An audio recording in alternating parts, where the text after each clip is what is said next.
You think energy is just about supply, barrels, pipelines, prices, but what if energy is actually a weapon?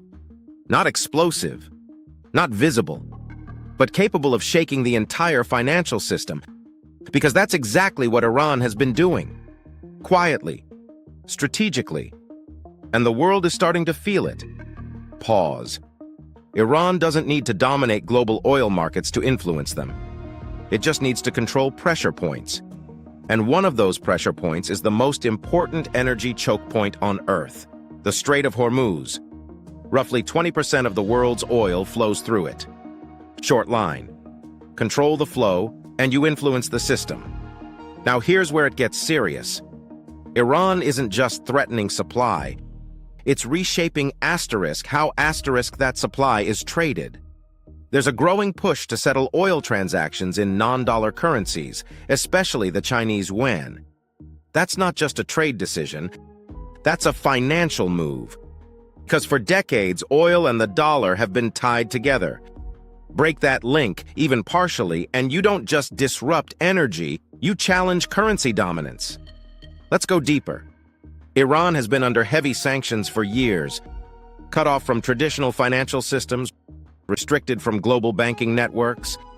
That should have collapsed its energy exports, but it didn't. Instead, Iran adapted.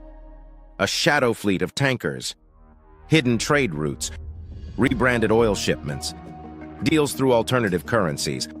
Not clean, not transparent, but effective. Short interruption.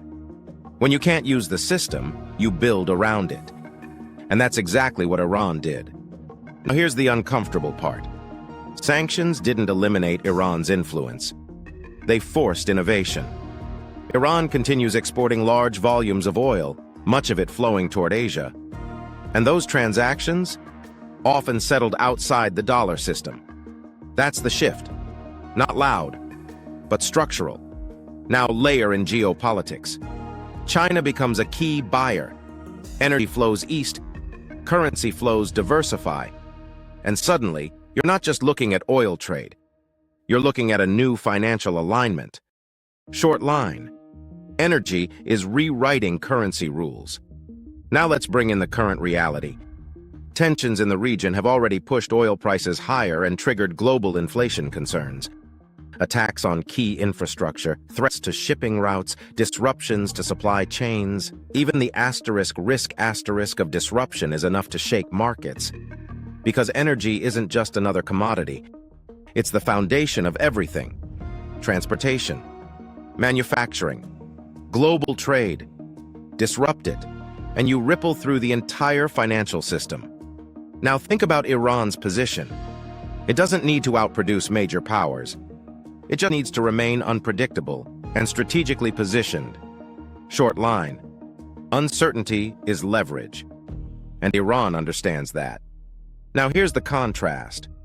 On one side, people see headlines about conflict. They think it's regional, isolated, temporary. On the other side, people see structure. They recognize that energy flows influence currencies, and currencies influence global power. They see the deeper layer. Because when oil starts being traded differently and supply routes become unstable, financial systems don't stay untouched. They adjust, quietly, but significantly.